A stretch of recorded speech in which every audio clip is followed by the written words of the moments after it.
ఇటీవల కాలంలో ఒక ఆరాధికుడు, ఒక సేవకుడు 100,000 మందిని సినిమా పాటలు వినడం మానేసేటట్లు చేసి దేవుని పాటలు వినడం నేర్పించాడు.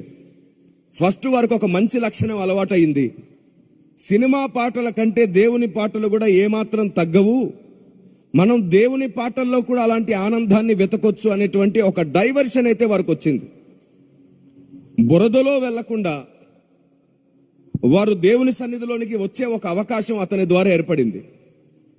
మన వాళ్ళు బయలుదేరారు. ఇంకా పాటలు పాడే విధానం మీద సినిమా మ్యూజిక్ లాగుంది, అలా ఉంది, ఇలా ఉంది అని చెప్పి తీర్పులు తీర్చేవారు బయలుదేరారు. కానీ వాళ్ళు ఒకటి మర్చిపోయారు, సినిమా పాటలు పాడి సినిమా పాటల్లో మ్యూజిక్లోనే పూర్తిగా మునిగి తేలినటువంటి చాలా మంది యవ్వనస్తులు దాన్ని వినడం మానేసి దేవుని పాటలు పాడడమే కాదు, దేవుణ్ణి ఎక్కువగా ప్రేమించడం కూడా నేర్చుకుంటున్నారు, కన్నీళ్లతో ప్రార్థించడం కూడా నేర్చుకున్నారని మర్చిపోయారు.